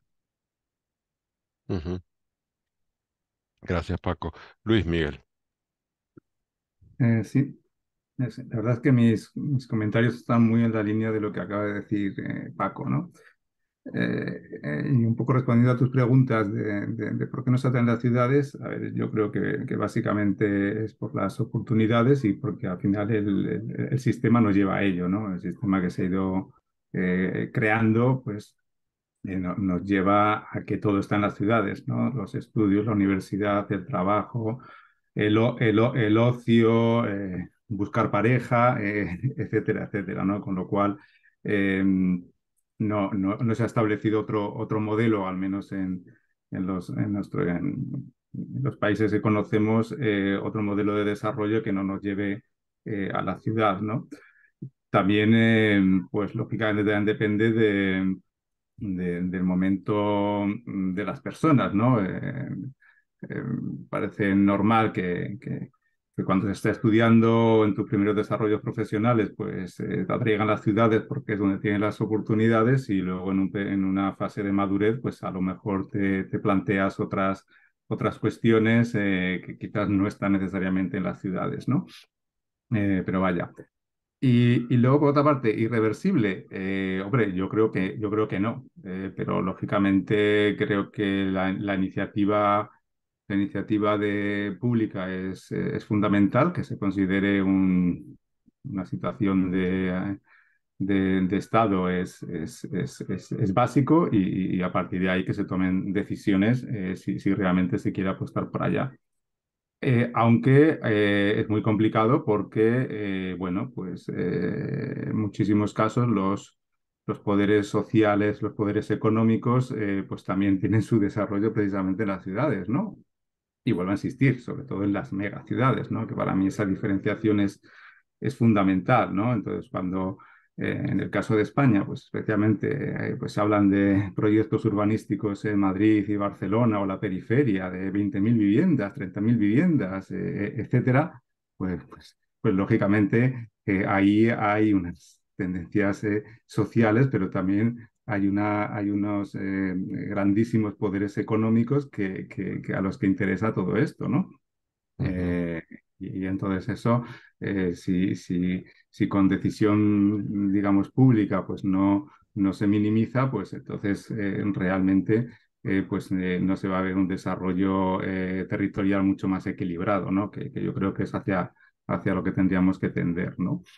Y ujú, luego, por otra parte, yo muchas veces me he planteado, porque además, bueno, yo originariamente soy de un pueblo de la España vaciada, vivo en una ciudad de tamaño intermedio, como es Palma de Mallorca, con unos 400.000 habitantes, y he vivido también en una ciudad grande, como es Madrid, durante 5 o 6 años, ¿no? Entonces, muchas veces me he planteado, y vuelvo a contextualizar, ¿no? Pues dentro de España, que es lo que conocemos, eh, ¿cuál sería o habría un óptimo de tamaño de no sé si una ciudad o de un pueblo? eh, Teniendo en cuenta pues todas las variables que estamos poniendo encima de la mesa, ¿no? Incluso las de nivel personal, ¿no? Ese anonimato que nos gusta de las ciudades, está claro que a lo mejor en una localidad de 5.000 habitantes no la tienes, pero a lo mejor en una de 80.000 sí que empiezas a tenerla. ujú, ¿Cuáles serían los óptimos por territorios de esos tamaños, ¿no? A lo mejor tienes unos territorios donde resulta que, oye, pues tener allí, no sé, 7, 8 ciudades de 200.000 habitantes, pues resulta que en términos de sostenibilidad, en términos económicos, en términos de calidad de vida, pues es un óptimo al que habría que tender, en lugar de que en ese territorio pues haya una ciudad de 2 millones de habitantes. Son cuestiones que a veces sí que me planteo y que creo que en una política, digo, no urbanística, sino de desarrollo territorial de un territorio de una manera más o menos equilibrada se debería plantear y se debería estudiar. ujú. Gracias, Luis Miguel. Bueno, efectivamente, y de hecho Europa es un ejemplo de distribución de la población en ciudades intermedias, no tiene megalópolis, es decir, comparado, por ejemplo, con Asia o con Latinoamérica. Latinoamérica es un despropósito en el sentido de que todos los países al final han terminado generando megalópolis donde vive un tercio de la población o cantidades brutales y con unos problemas eh, de despoblación del resto del territorio y está muy mal balanceado, digamos. En fin, ese es un debate enorme. Vamos a pasar, si os parece, al capítulo siguiente, que es El Jardín del Edén y la Ciudad del Pecado, Harappa y Babilonia, 2000 a 539 a.C., ¿no? Dice, la Biblia identifica al paraíso como un jardín y a la ciudad como la sede del pecado y máxima expresión de la arrogancia humana. La visión de la ciudad como un entorno degradante ha tenido distintos defensores a lo largo de la historia, Y ahí Wilson, por ejemplo, menciona a Rousseau como uno de esos ejemplos, ¿no? De pensador que critica la ciudad. En la década de 1950, los experimentos de Calhoun, que fueron famosos, que hacía experimentos con ratas encerradas en cautividad que enloquecían adquiriendo conductas antisociales, fueron tomados como prueba de la insania de la vida urbana, ¿no? Como que si nos encierran en un sitio, pues nos trastornamos y empezamos a hacer locuras de todo tipo. Esta visión crítica con la ciudad dio impulso al urbanismo como un modo de intervención radical capaz de proyectar ciudades saludables, entre comillas, que nos mejorasen como personas. Ben Wilson menciona a figuras como Christopher Wren o Le Corbusier o Ebenezer Howard, que es la que hizo la teoría de la ciudad de jardín, cuyas respectivas propuestas de reemplazo de la ciudad histórica por modelos ideales y ordenados sobre nuevas bases salvarían a la humanidad del caos urbano y la degradación. Y dice Wilson, la visión del perfeccionamiento de la humanidad a través del urbanismo utópico se conoce como salvación por el ladrillo, denunciando que en la mayoría de los casos estas intervenciones han causado verdaderos estragos, las antípodas de los supuestos objetivos reparadores, ¿no? Por ejemplo, es muy conocido la propuesta de Le Corbusier de demoler París y rehacerlo en base a rascacielos muy separados para que sean aireados y entre el sol y la luz, y todas por abajo hay autovías y te manejas con coches a toda velocidad y bueno, por suerte no se hizo. Eso fue una propuesta de 1930 y pico, pero que luego se utilizó muchísimo para los nuevos desarrollos urbanos en todo el mundo y mucho en Latinoamérica también, en base a estos monoblocks, grandes torres separadas entre sí, que no construyen ciudad, digamos. Wilson se pregunta qué hubiese pasado si alguna vez hubiese existido una civilización urbana con ciudades libres de vicios y abusos, libres de esta acusación de degradación a la que normalmente se hacía sobre las ciudades, ¿no? Es lo que se sospecha, en base a excavaciones recientes, que podría haber representado Harappa, una civilización constituida por unos 1500 asentamientos repartidos entre Pakistán, Afganistán e India y habitados por unos 5 millones de personas alrededor de 5 grandes metrópolis: Harappa, Mohenjo-Daro, Rakhigarhi, Dholavira y Wangweriwala. Esta civilización cobró fuerza desde el 2600 a.C., viviendo su apogeo entre el 2500 y el 1900 a.C. Voy a compartir un segundo para ver dónde queda esta civilización, que es justamente en el valle del río Indo, ¿no? En el oeste de la actual India. Bueno, dejo de compartir. Mohenjo-Daro, por ejemplo, fue la mayor de todas ellas, con alrededor de 100.000 habitantes, y representó un claro ejemplo de innovación y uso de nuevas tecnologías. No hay vestigios de que existiesen grandes edificios monumentales ni jerarquías religiosas de importancia, algo sorprendente para los estándares de la época.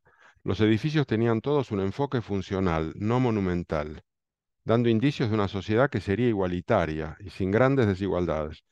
No se han encontrado pruebas de que se practicase la esclavitud en estas culturas. Notable, ¿no? Aparte son descubrimientos muy recientes. Otro elemento verdaderamente revolucionario para la época es la existencia de vastas redes de alcantarillados en las ciudades de Harappa. Todos los hogares disponían de retretes con cisterna en pleno siglo III a.C. Es alucinante. En Mohenjo-Daro y Harappa, los residuos de las letrinas domésticas se vertían a través de tuberías de terracota en los desagües de las calles más pequeñas, que a su vez desembocaban en un gran sistema de alcantarillado subterráneo distribuido bajo las vías principales. Estos grandes desagües aprovechaban la gravedad para expulsar la inmundicia fuera de las murallas de la ciudad. También transportaban el agua sucia de los baños domésticos. Es realmente alucinante. Los habitantes de Mohenjo-Daro y de otras ciudades disfrutaban de duchas en sus propias casas, en lavabos impermeables cuidadosamente diseñados. Yo he puesto una imagen también actual de las excavaciones que se han hecho de Mohenjo-Daro.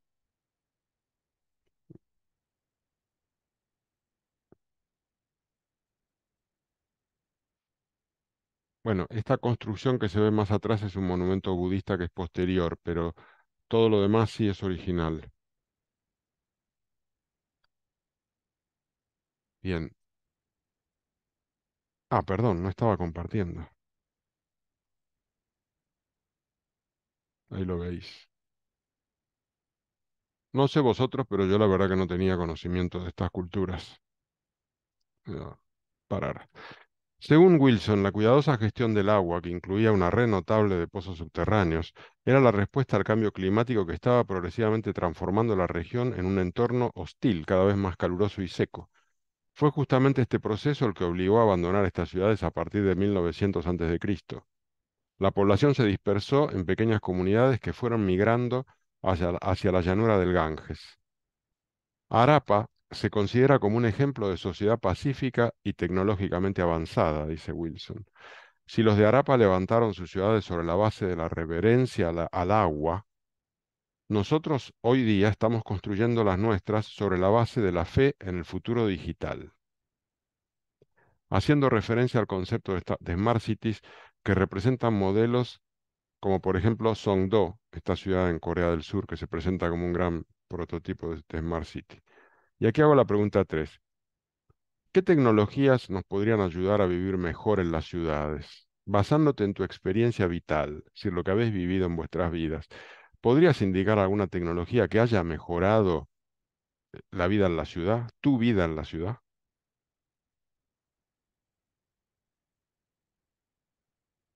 Si me decís que no hubo nada, pues entonces Wilson está totalmente equivocado. Algo debería haber pasado a lo largo de nuestras vidas porque no somos tan jóvenes, por lo menos yo, vosotros sí. Por lo menos el transporte. ¿Qué ha mejorado? No estoy tan seguro porque también nos fuimos a vivir más lejos, justamente engañados por la idea de que tenemos un coche, nos compramos un coche porque ahora tenemos mejores posibilidades y entonces se construyen autovías o carreteras y nos empezamos a ir a vivir cada vez más lejos de la ciudad pensando que vamos a hacer commuting, como dicen los norteamericanos, y entonces viajas 2 horas para aquí, 2 horas para allá. Eso no sé si es una mejora, yo creo que eso es un fallo. Pepa,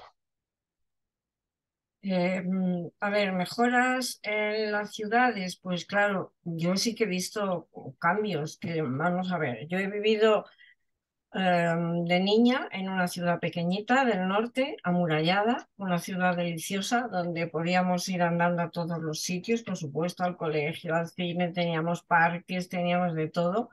Teníamos un río que pasaba cerca, maravilloso, pero eso no fue luego la realidad, ¿no? Y ya en Madrid, claro, claro que se ha mejorado muchísimo el transporte, no sé quién lo ha dicho, el sí, transporte público, Virginia. ¿no? Ya existía el metro de Madrid, pero sus líneas eran más cortas, más pequeñas, la frecuencia era menor, era mucho más incómodo, se producían unos abarrotamientos de gente horrible. O sea, pues sí, en ese aspecto ha mejorado, ¿no?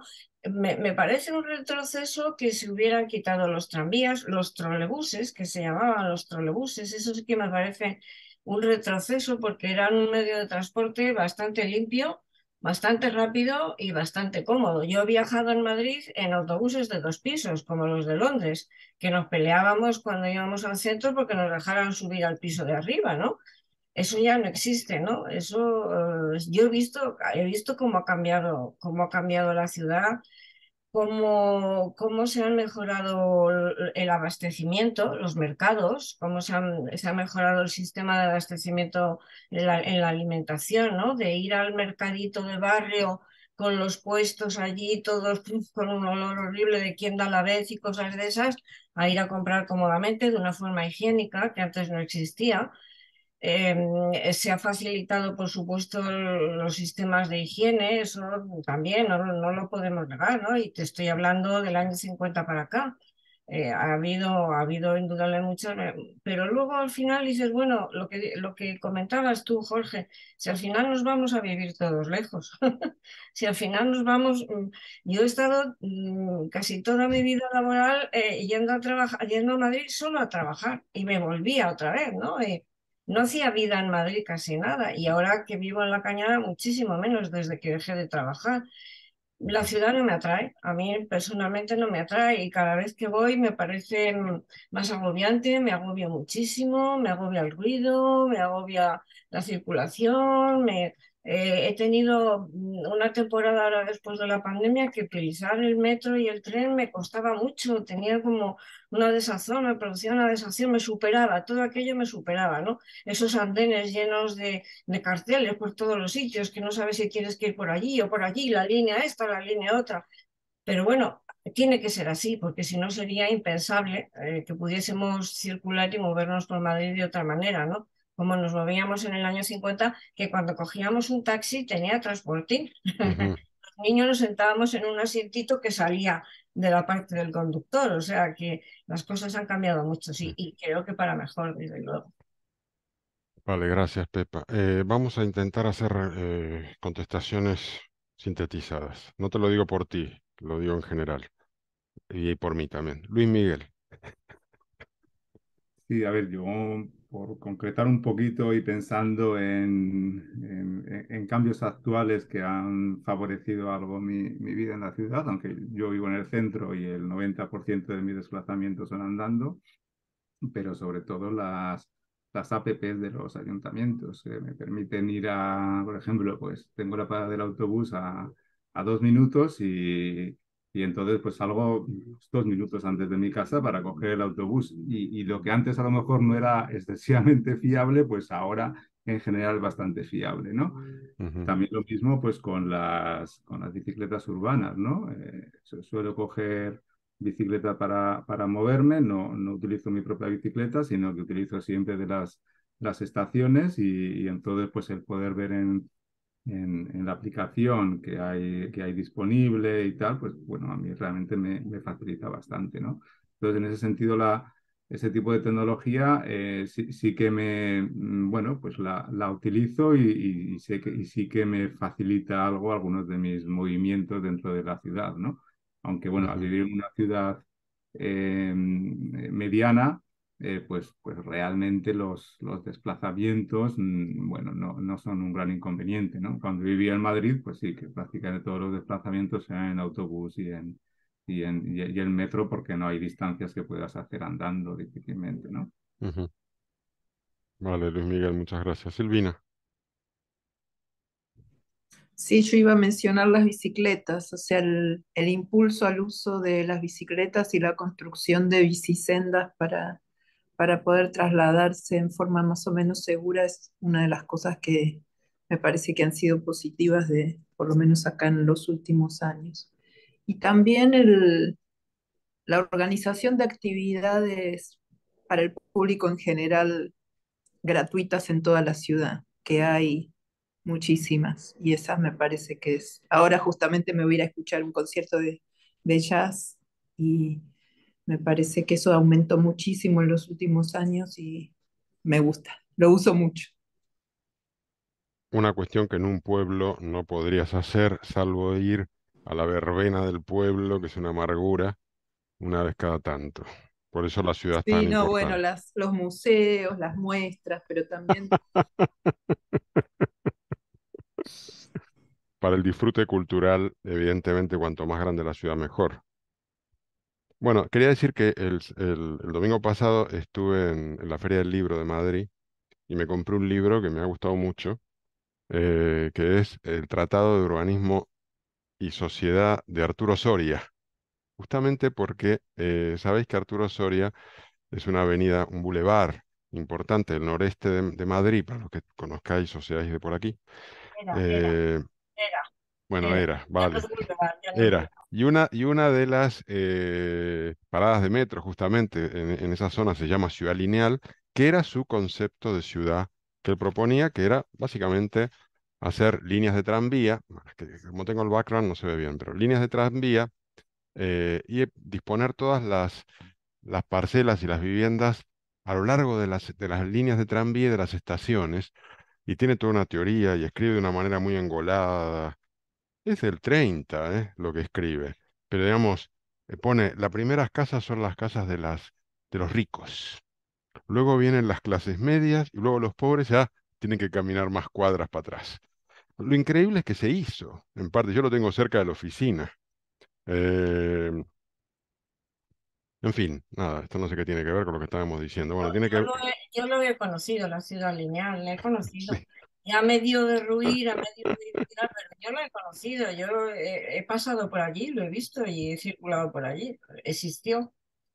sí. Bueno, y de hecho ahora mismo creo que es en Emiratos Árabes o en Arabia Saudí, no recuerdo, están construyendo una ciudad nueva que se llama La Línea, que es una ciudad lineal alrededor de un sistema como de una megautovía y de líneas de tren de alta velocidad y qué sé yo, y que es como un edificio construido en el desierto.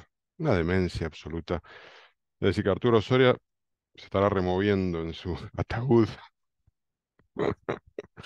Bueno, dejo de delirar, paso a seguir.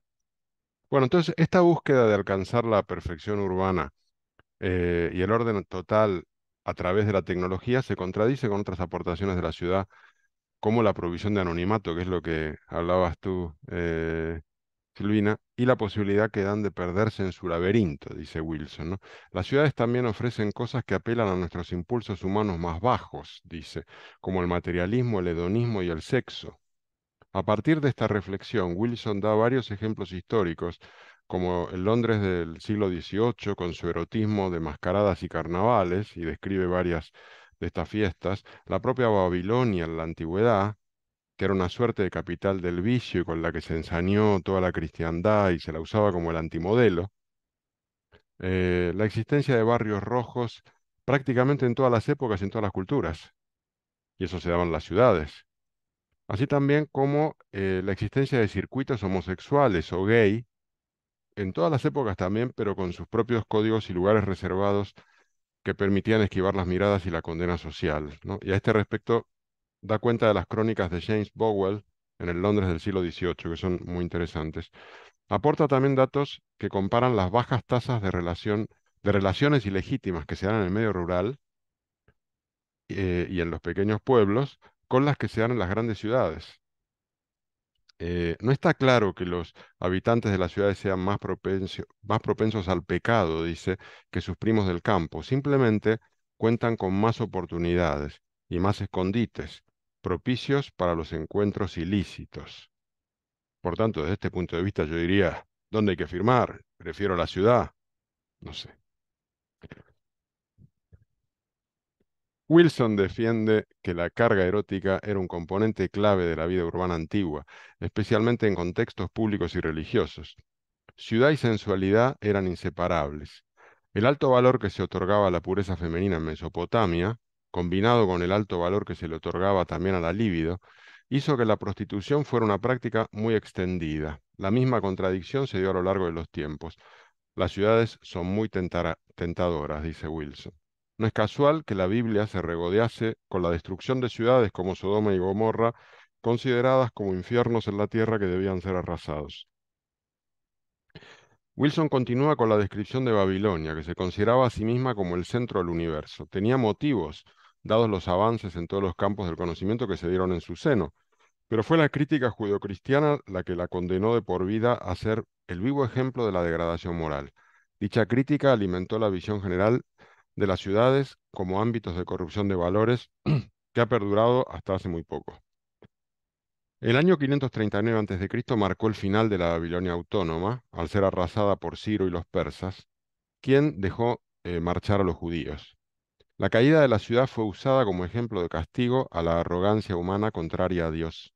A partir de aquel momento, se transformó en un poblado menor e irrelevante, desapareciendo por completo en el siglo XII de nuestra era, y ha sido motivo de muchas obras artísticas que utilizaban la excusa de contar la narración sobre Babilonia para el deleite erótico.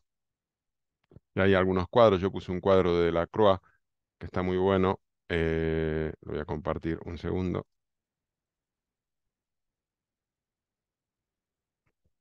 que es este, que es la muerte de Sardanápolo, que es la Babilonia tomada por los persas, ¿no?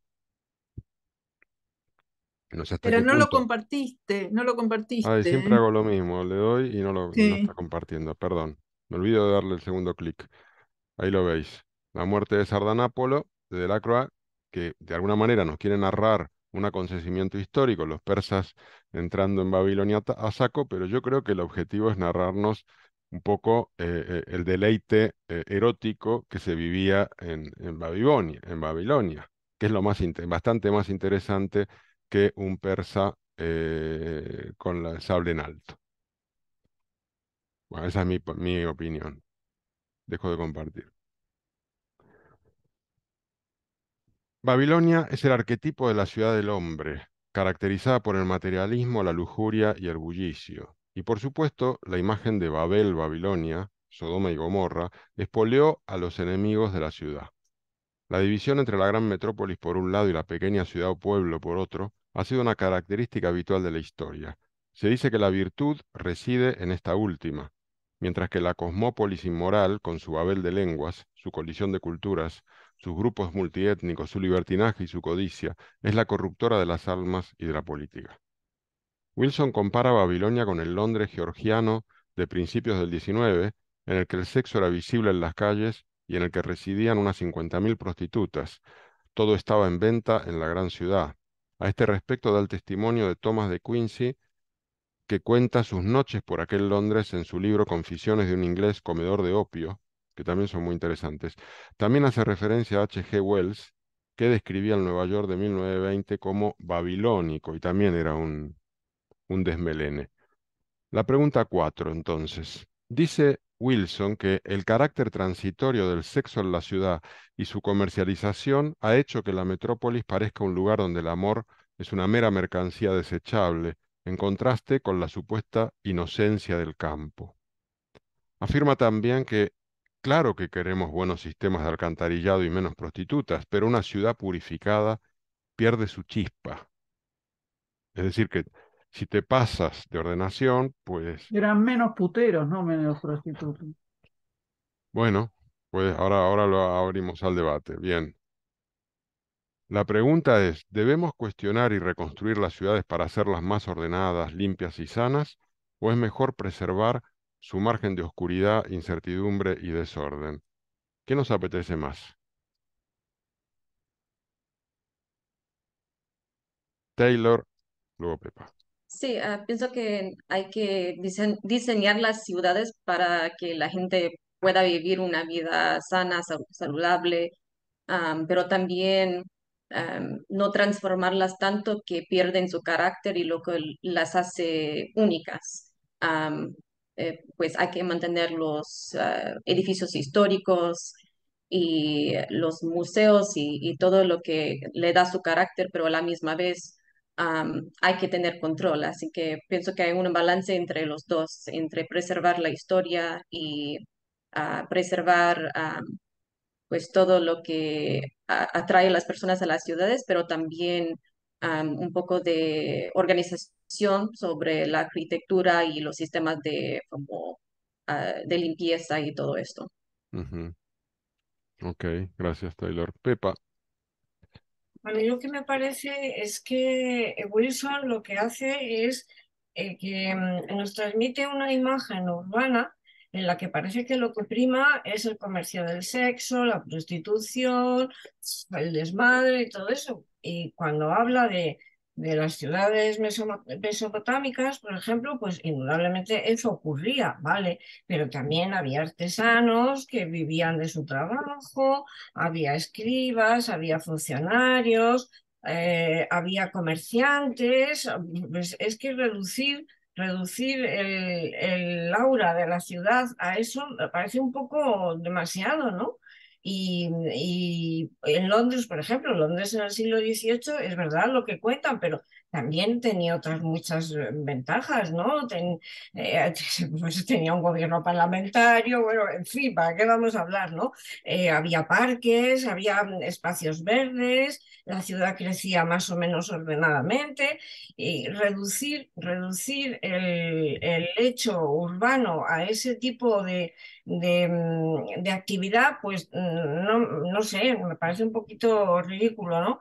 Y como dice Taylor, yo creo que las ciudades hay que mejorarlas en muchos aspectos técnicos, sociales y demás, pero también preservando lo que es innato de ellas, aquellos rasgos que las definen o las configuran, ¿no? Echarlo abajo, como decía Le Corbusier, tampoco me parece a mí que sea un planteamiento muy adecuado, ¿no? No sé. Ujú. Estoy un poco liada con esto, pero vamos, eso es lo que se me ocurre.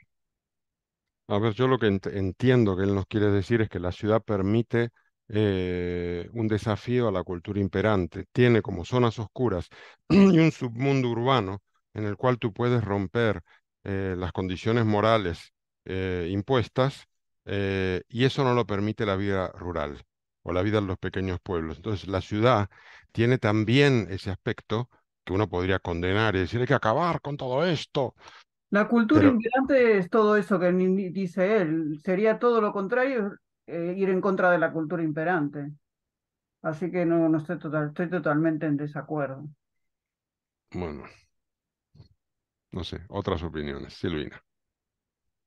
No, yo conecto esto con el libro anterior que leímos de Exacto. Virginie, porque es una mirada que no tiene para nada la perspectiva de género, una idealización del campo, por lo menos comparado con lo que sería el campo nuestro, con las mujeres amancebadas y que el patrón de estancia que tiene hijos con 500 mujeres distintas y están sometidas.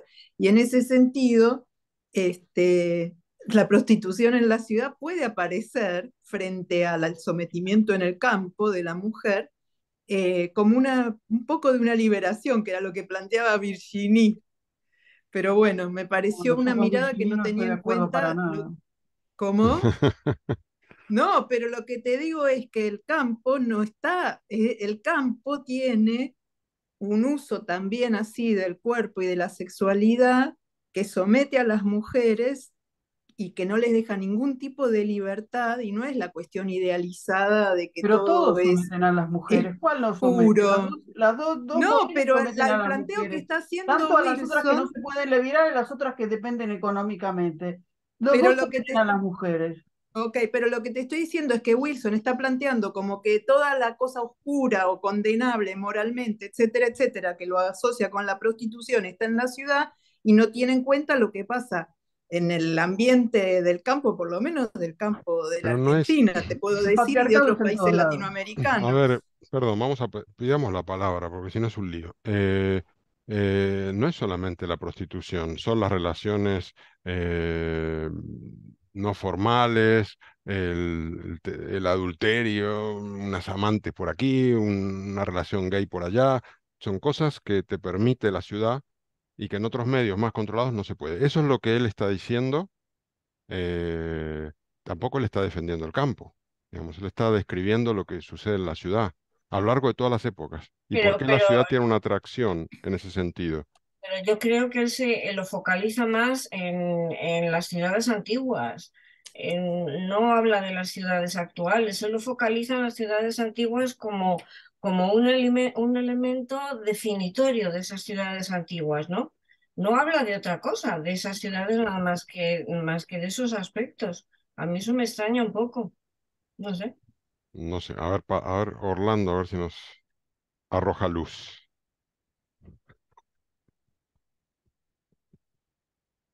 No, pues lo que pasa es que me gusta leer con atención la pregunta que pones.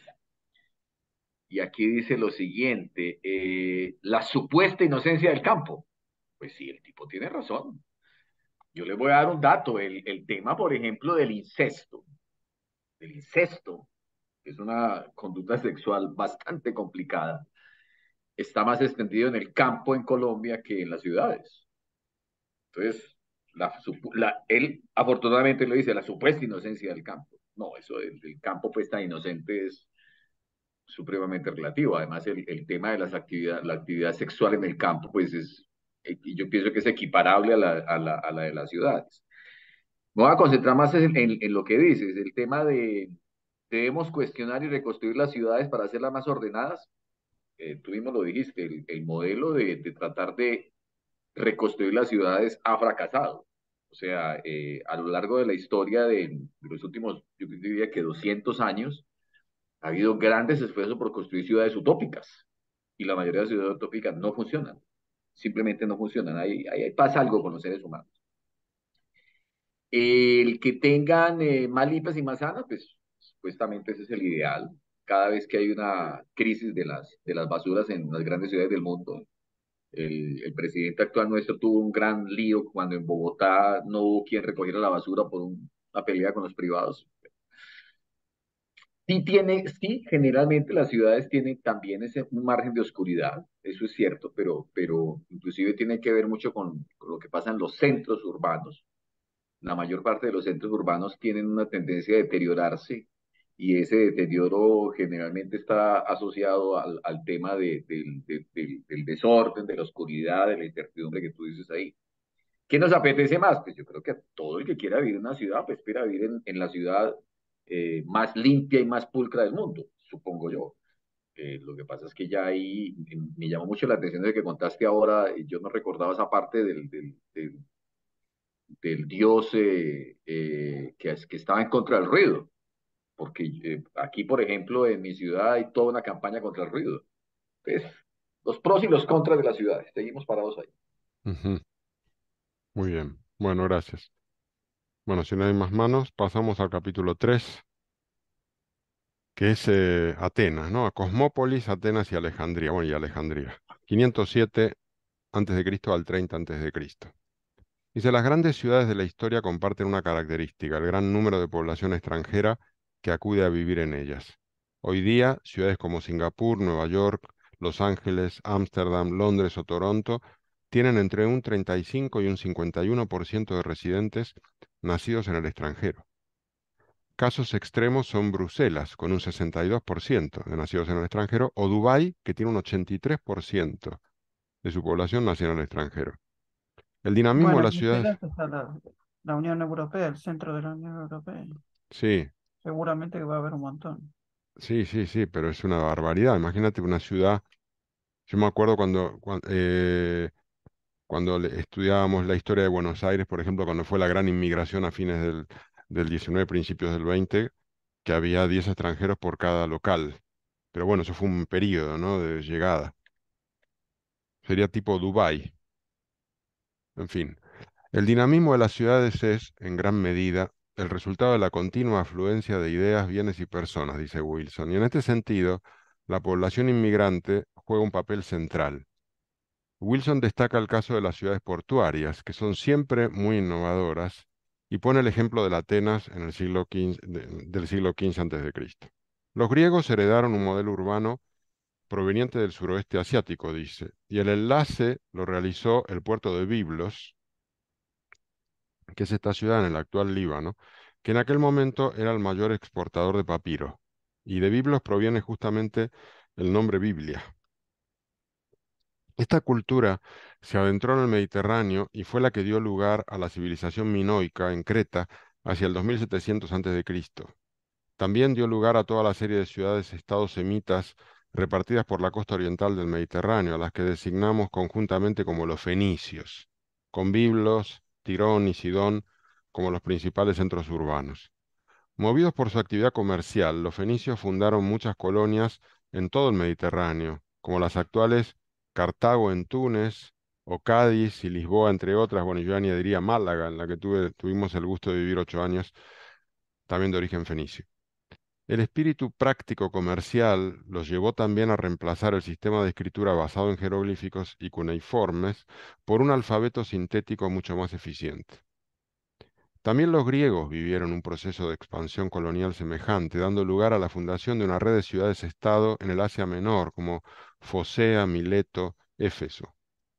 En competencia con los fenicios, que estaban en estas ciudades, los cruces culturales eran habituales, como nos cuenta Wilson, dando el ejemplo de la fundación de Marsella que fue el fruto de la unión matrimonial entre la hija del rey ligurio local y el jefe de los colonos griegos que habían llegado a esas tierras y que traían como la modernidad. Entonces, a la hora de elegir a con quién casarse, bueno, cásate con el griego.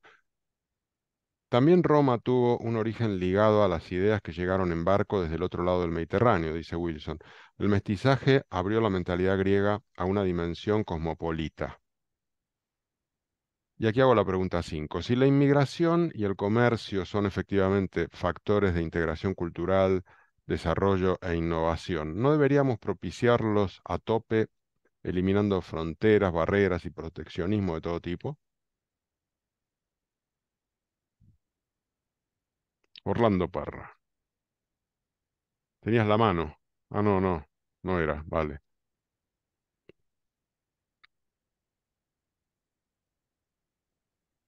¿Quién se anima? Pepa. Me animo, me animo. Yo creo que esto lo hemos hablado ya muchas veces aquí en nuestros debates, ¿verdad? En el club. La necesidad de abrir fronteras, la espantosa situación del servicio Frontex, este que tiene la Unión Europea, lo vergonzoso que es. Estamos viendo lo que ocurre hace pocos días en el Mediterráneo, ¿no? No se le pueden poner vallas al campo, no se le pueden poner vallas al mundo, aunque haya países que se empeñen en levantarlas, ¿no? Los movimientos migratorios han existido desde, ya lo hemos visto cuando leímos los 600.000 años de dar vueltas por el mundo, ¿no? Desde que somos sapiens nos hemos movido buscando mejores oportunidades, mejor clima, mejores productos, mejores alimentos, mejores vías de comunicación. Y eso va a existir, ha existido y va a existir siempre y es una fuente de riqueza para nuestra civilización, para todas las civilizaciones, ¿no?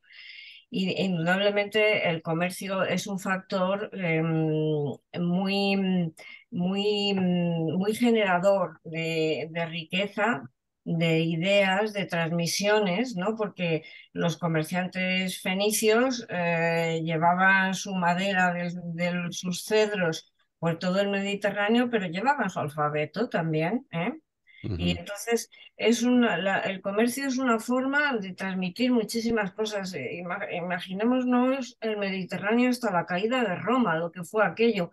Un ir ujú, y venir, parecía la M30 aquello, ¿no? Un ir y venir de un lado para otro de comerciantes, desde el centro de Europa bajaban al Mediterráneo para comerciar, desde todo África comerciaba. El comercio, por lo menos el comercio hasta hace poco, tenía aspectos negativos también, claro, pero era una fuente no solo de riqueza para los que comerciaban, sino de transmisión de conocimientos, de ideas, de técnicas, de aprendizaje, y mientras eso exista, yo creo que vamos bien, ¿no? El problema es que la política actual migratoria de los países más ricos pues es limitativa y entonces ahí estamos en un campo que, donde ya lo hemos visto más veces aquí, es muy difícil solucionar esas barreras que se van poniendo a la humanidad para que se mueva. ¿Mm? ujú. Nada más. Gracias, Pepa. Bueno, Paco. Bueno, vamos a ver, en términos genéricos, pues es verdad lo que dice Pepa, ¿no? El comercio, la integración son fuentes de riqueza. Este es un discurso oficialmente correcto, ¿no? Pero cuidado porque detrás de esos planteamientos puede haber grandes peligros, ¿no? Y los paganos siempre somos los mismos. Quiero decir, detrás de las liberalizaciones comerciales hay muchos intereses de grandes corporaciones. Los países que se dicen adalides de las libertades comerciales, cuando les interesa, cierran sus fronteras a determinados productos, ¿no? Ya sea arguyendo causas que tengan que ver con la salud, la trazabilidad o lo que sea, ¿no? Y, claro, y la inmigración, pues efectivamente, la política que se está siguiendo, pues no es una política que pueda más que avergonzarnos, ¿no? Pero tampoco la solución es dejar abiertas las puertas y ya está, porque al final eso va en contra de los intereses generales y especialmente de los intereses de los trabajadores de los países que tienen que sufren más el impacto de esa inmigración. Esto es un tema controvertido y delicado, que ya, como decía Pepa, ya hemos visto en otras ocasiones, pero yo creo que conviene templar ese discurso de todo es bueno y mientras más que venga mejor y tal. Yo creo que hay que hacer una política mucho más integral y que no tiene tanto que ver con las fronteras como con la eh, intervención en aquellos países de origen. Ujú. Gracias, Paco. Bueno, vamos a seguir. Si os parece, voy a intentar sintetizar más que la síntesis, porque creo que hay un bloque largo de texto hasta la próxima pregunta y lo voy a hacer más o menos más rápido. Em, bueno, habla de que la sociedad griega se basaba en la polis, ¿no? Y él reniega de la definición tradicional de polis como ciudad-estado y da una definición un poco más amplia y lo que dice es que son comunidades políticas, religiosas, militares y económicas de ciudadanos libres, varones, organizadas en un entorno urbano, ¿no? Em, y dice que cuando Aristóteles hablaba de que somos animales políticos, lo que estaba diciendo en realidad es que somos animales de ciudad. Es decir, polis no era simplemente la ciudad, sino más bien la comunidad de personas que se organizaban entre sí para gestionar la ciudad. Entonces estas ciudades fueron capaces de derrotar a los reyes y generaron toda una serie de autogobiernos diseminados en polis que iban de 1000 a 50.000 habitantes y que actuaron casi como un laboratorio de ideas políticas porque se probaron diferentes formatos, oligarquías, monarquías, dictaduras, aristocracias, democracias. En ese sentido, Wilson da un salto al presente y cuenta también la historia de luchas por el espacio público y por el uso público del espacio que se dieron recientemente, sobre todo a consecuencia de la crisis financiera de 2008. Cuenta la historia de las manifestaciones en defensa de un parque en Atenas, el parque Navironou, que iba a ser un espacio público, pero que el municipio decidió darlo a un privado para desarrollar, entonces lo ocuparon y se produjo toda una movilización, y eso está conectado también con las movilizaciones que hubo en Plaza Tahrir del Cairo, o las de Puerta del Sol, Occupy Wall Street, y que tienen que ver con una disputa por el espacio público, según él, porque dice el espacio público es un terreno en disputa. ¿Quién debe usarlo y cómo? ¿Las calles son para los coches, son para las terrazas de los restaurantes o son para ciudadanos libres y sus asociaciones comunitarias? ¿Hasta dónde debe llegar el control que establezcamos en ellas, ¿no? En este punto, Wilson se alinea con Jane Jacobs, ¿no? Y se une a su mensaje de impulsar la vida pública en las calles, que no sean para los coches, sino para las personas y que ahí eso es lo que le da la vitalidad a los barrios, a la comunidad, ¿no? En las ciudades griegas este espacio de interacción y de comunidad lo encarnaba el ágora, y que era un espacio donde se desarrollaba todo, ¿no? Y que estaba en el centro de la ciudad, y ahí se comerciaba, pero también era el lugar de ocio, de cotilleo, de discusiones judiciales, resoluciones judiciales, decisiones políticas, y cómo se hacían todas estas cosas a través de la palabra y el diálogo, ¿no? Entonces la centralidad de lo público rompía con la tradición de la centralidad de la autoridad generalmente religiosa, que habían tenido, habíamos visto ya las ciudades anteriores, mesopotámicas y demás, ¿no? En ese sentido, las ciudades griegas rompen esa tradición y abren un camino nuevo, ¿no? Rompen la tradición que se daba también en China, en Mesoamérica, en Babilonia, en Egipto, aquí nombra todos los sitios. La participación y apropiación comunitaria del espacio público se canalizaba también a través de los grandes juegos que organizaban los griegos, y ahí nombra las Panateneas o las Dionisias, fiestas en las que participaba toda la ciudad y que eran realmente una especie de jolgorio en el que se comía, se bebía, se hacían representaciones artísticas, eso fomentó obras teatrales excepcionales que se hacían especialmente para estas fiestas de Esquilo, Eurípides, Aristófanes y Sófocles, ¿no? Por ejemplo, nombra a Sócrates como un filósofo que justamente no escribía porque él pensaba que el diálogo y la filosofía se hacían en la calle, ¿no? Em, en relación con los inmigrantes, eran bienvenidas en las ciudades griegas, pero no podían participar en la vida política. Del mismo modo que también estaban totalmente excluidas las mujeres, que sencillamente vivían a disposición de los hombres. Es decir, Atenas era una ciudad masculina en la que los hombres reprimían activamente a las mujeres, dice Wilson. Y bueno, Atenas comenzó su decadencia con una peste que la arrasó en el 430 a.C. y tuvo la puntilla en el 338 cuando fue invadida por Filipo de Macedonia, ¿no? Que aplastó a todas las ciudades independientes, estados independientes que quedaban, ¿no? Y fue su hijo Alejandro Magno el que expandió el imperio hacia el oriente, provocando un cruce de influencias culturales increíble, ¿no? Los griegos absorbieron así las enseñanzas de Babilonia o de Susa en Túnez y dieron lugar a una hibridación notable entre Oriente y Occidente, que él menciona sobre todo el imperio greco-bactriano de los siglos II y I antes de Cristo. El cruce de ideas políticas y diseño urbano dieron lugar a ideas urbanísticas de orden y geometría, y así surgen las propuestas de Hipódamo de Mileto para justamente las nuevas colonias griegas, y que es un modelo que se repite en todas las colonias de todos los imperios conquistadores de la historia, que es las nuevas ciudades se hacen con un trazado geométrico muy riguroso, en base a una cuadrícula, y eso lo instauró Hipódamo de Mileto y está hecho en el puerto de Atenas, en el Pireo. Yo puse una imagen, la voy a compartir un segundo. Las ciudades coloniales españolas en América se hicieron así también, de cuatro. Exacto, exacto. Bueno, tenías las fotos de las manifestaciones de 2008 en el parque este de Atenas que él menciona. Bueno, este es un plano de Grecia, de Atenas, perdón, y la ubicación del Ágora, ¿no? En el centro. Em, y este es el plano del puerto de Atenas, el Pireo, diseñado por Hipódamo de Mileto, según una cuadrícula que es igual a la cuadrícula de todas las colonias latinoamericanas españolas, sí, y de las colonias en general, en Estados Unidos, todo Estados Unidos está construido así. Vale, dejo de compartir. Y aquí hacía una pregunta que no sé si es un poco redundante, quizás ya estáis aburridos. ¿Es mejor la ciudad cuadriculada y racional que sigue un orden geométrico? ¿O prefieres la ciudad histórica de callejuelas desordenadas y espontáneas? Y yo decía, ¿puede el urbanismo mejorar nuestras vidas?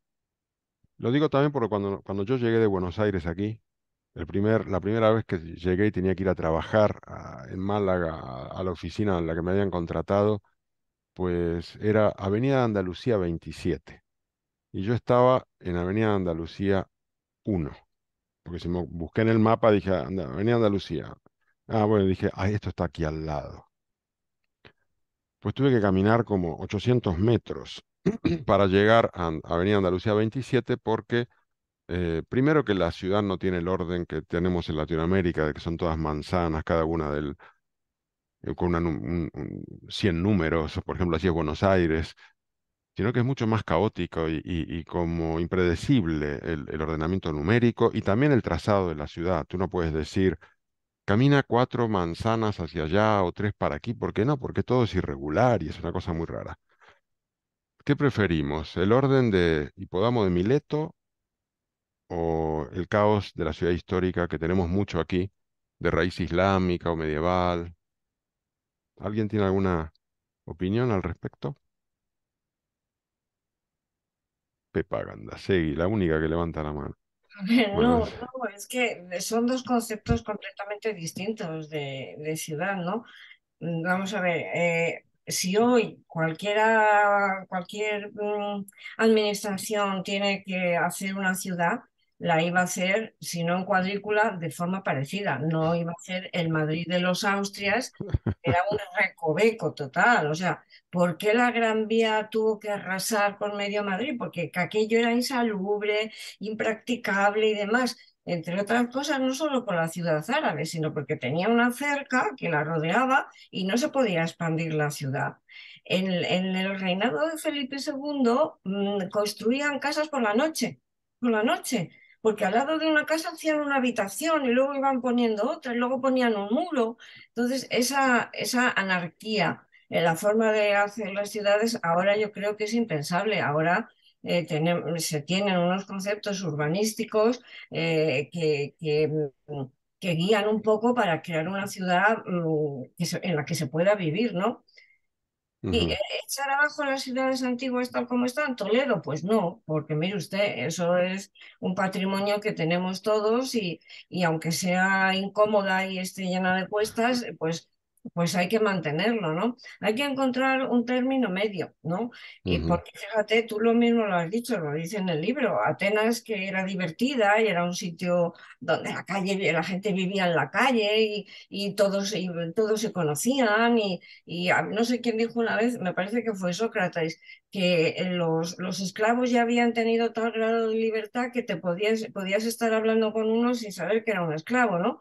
Entonces, ese ambiente tan libre, tan espontáneo, tiene sus malas consecuencias. Llegó la peste y la fastidiamos, ¿no? ¿Y por qué la peste o cualquier tipo de enfermedad de este tipo cuaja más en ciudades mal construidas? Pues porque no hay alcantarillado, porque hay hacinamiento, por todo eso, ¿no? Entonces, con criterios modernos y actuales, tecnológicos, se pueden hacer ciudades mucho más sanas de lo que era Atenas.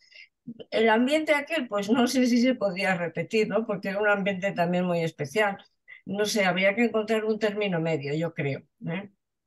sí, Y por cierto, Atenas no se la cargó Alejandro Magno. Atenas ya estaba en decadencia después de perder las guerras del Peloponeso frente a Esparta. O sea que la decadencia de Atenas no fue Alejandro Magno, ella venía ya de antes. bueno, Venga, el padre, el no, padre. no os dejo, no os dejo. Vale. Gracias. No, simplemente me hiciste pensar que cuando estudiábamos historia de las ciudades en la facultad, pues se hablaba mucho de París, la París histórica de la Revolución Francesa, y cómo el barón Haussmann empezó a hacer diagonales y aperturas de bulevares y tal, para poder penetrar en la ciudad con la policía y parar los levantamientos de la Comuna de París, digamos. Es decir, Exactamente. que Peloponeso justamente... tiene el origen en la comuna, sí. es decir, que la ciudad histórica en realidad sí es poco higiénica, pero también puede ser revolucionaria, entonces nos conviene más superavenidas, tal y cual. Bien. Luis Miguel.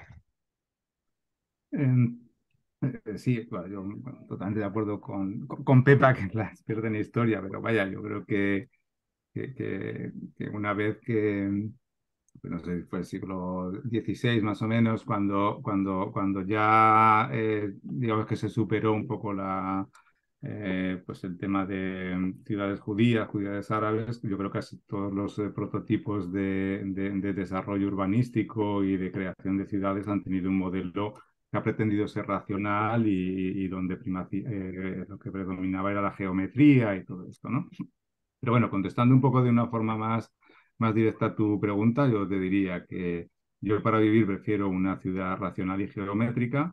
Para visitar me encantan las ciudades anárquicas, ¿no? O sea, estuve en Toledo no hace demasiado y disfruté un montón de estar visitando Toledo, pero al mismo tiempo pienso, digo, "Jo, si tengo que vivir aquí todos los días, no viviría en el centro de Toledo, ¿no?" Gracias, Luis Miguel. Ana. Pues yo, justo al contrario de lo que dice Luis Miguel, a mí me gustan mucho las ciudades con vericuetos. Me parece además muy interesante a la hora de orientarse, ¿no? Recordar, pues yo qué sé, qué tienda, qué callejuela, qué... Y luego, por otro lado, también me gusta en la arquitectura la curva, la línea curva, no la línea recta, ¿no? O sea, yo disfruto con el modernismo y con las esquinas que no tienen por qué ser siempre en ángulo recto, que pueden ser esquinas redondeadas o que pueden ser calles que no sean de líneas paralelas, sino que se separen o se juntan. Yo creo que a mí me gusta un poquillo ese tipo de diseño. No sé si a la hora de la verdad a lo mejor es menos eficiente desde el punto de vista de la vida diaria, ¿no? Del día a día, pero me parece una ciudad como más divertida, más... Y Mm, para vivir, o sea, no me importaría. Lo único que me costaría un poco si tuviese muchas cuestas porque estás cansado caminarlas, pero desde el punto de vista del trazado de las calles, bueno, que tengo mucha querencia por lo árabe. Sí, tengo que decir totalmente de acuerdo. No sé si será porque me formé en una ciudad como Buenos Aires, que es un damero perfecto, con números de 0 a 100 por cada cuadra, y todo es como, parece como militar. Cuando llegas a ciudades europeas de raíz histórica y que tienen toda esa complejidad, pues tienen una riqueza que es incomparable. Silvina. No, solo iba a decir que también a veces es el propio terreno el que limita lo que se puede hacer. Justamente yo estuve ahora hace poco en Ouro Preto, en Brasil, que es una ciudad hecha medio como en una ladera llena de cuestas, justamente, y las calles van por donde pueden ir, la verdad. Y a Sí, mí me encantan también todas esas callejuelas, pero tener que subir y bajar todos los días, no sé qué, cómo sería. sí, es verdad. Bueno, pues nada, estamos llegando a la hora. Voy a decir una cosa más que me quedó de este apartado de Atenas, que era justamente Alejandría, me olvidé de comentar, pero que él da el ejemplo, después de hablar del Pireo y de Hipódamo de Mileto, da el ejemplo de Alejandría, que también era una ciudad como de nueva planta, muy ordenada, muy en cuadrícula, eh, y que es un ejemplo de ciudad ordenada y funcional y que con su carácter portuario y comercial se convirtió en súper innovadora y una potencia que llegó a contar con 300.000 habitantes poco después de su fundación por Alejandro Magno, dado su creciente comercio con Oriente, ¿no? Y este impulso eh, dio lugar a su vez a su conversión en un centro de innovación y conocimiento notable en todos los campos del saber, que se plasmó con el establecimiento de la gran biblioteca de Alejandría, ¿no? Dice una ciudad cautivadora en todos los sentidos y que influyó en el devenir de la propia Roma cuando Julio César se enamoró de Cleopatra, atraído por una cultura híbrida helenística y egipcia poderosa, ¿no? Tras el asesinato de Julio César, Cleopatra se convirtió en la amante, yo añadí tórrida, no sé si es por dar un poco de toque así, de uno de los sucesores de aquel, de Marco Antonio, continuando la relación con el corazón del Imperio Romano, hasta el suicidio de la pareja, que se suicidaron los dos juntitos en el 30 antes de Cristo. Y aquí llegamos al capítulo de Roma que yo diría que ya lo tratamos la próxima vez. Vamos muy atrasados, pero bueno, es lo que hay. No sé qué os habrá parecido todo Pero esto. hemos hablado de muchas cosas, hemos hablado de muchas cosas, así que no pasa nada, no pasa Vale, nada. genial. Sí, Bueno, pues es verdad que Alejandría debió ser impresionante, ¿verdad? Como ciudad, como punto de encuentro, como punto de salida, como punto de partida, debió ser una cosa impresionante. da ganas, de tener un túnel del tiempo y Sí, poder ir a sí, vivir ahí. Ahora no sé si asomarte a saldríamos ver, vivos, no sé si saldríamos vivos, no sé. porque No sé, pero fíjate en Alejandría que, como dices tú, estaba hecha planificada, ex novo, sí. estaba hecha ex novo, pero luego se fueron creando los guetos, los judíos por un lado, los de otro por otro lado, los griegos por otro lado, los egipcios, o sea que al final el ser humano es capaz de trastocar una realidad prefijada, ¿no? Y saltársela un poco. No, claro, bueno, es que realmente no creo que tampoco la trama urbana influya tanto, algo y evidentemente influye en el carácter de una comunidad, pero no es tan determinante como creemos los arquitectos, No, no, no. sobre todo los grandes arquitectos que creían que con el diseño urbano iban a transformar la sociedad. No. Eso resulta que no. Bueno, pues entonces dejamos aquí. La semana que viene vamos a empezar un nuevo libro que es Bueno, el capitalismo ha muerto, el ascenso de las clases vectorialistas, que lo habías propuesto tú, Silvina, pero al final lo va a moderar Enzo Fagundes desde Salto, Uruguay. Es una obra de Mackenzie Work, que es un barra una, australiane, Fabiani. lo decimos así. Y Sí. ya que nos lo aclare la No, próxima vez, es una mujer trans, perdón, sí es una, cierto, vale, es vale, de una. acuerdo, de acuerdo.